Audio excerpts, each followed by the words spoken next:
ating bayan. Ngunit hindi ako maaaring mangako. Alam mo naman na mabigat ang aking posisyon, kaya kailangan kong bumilis ng mahina. Hindi namin nais iligay kayo sa langaning posisyon.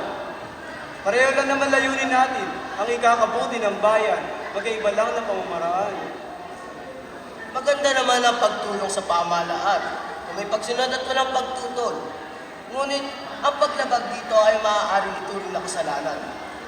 Ngunit, mas nagiging matibay ang pamahalaan pag pinapakinggan nito ang mga mamamayan.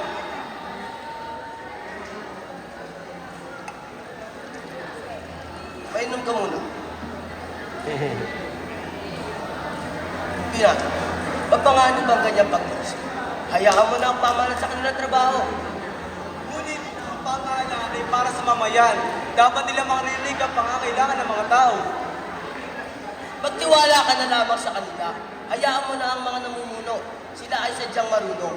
Ang tao ay nagkakamali rin. Hindi dapat binabaliwala ang opinyon ng iba. May kasabihan ng Kastila na hindi umiyak na sanggol ay hindi bibigyan ng gatas. Kapag hindi ka nangingi, hindi ka bibigyan. Hindi rin lagi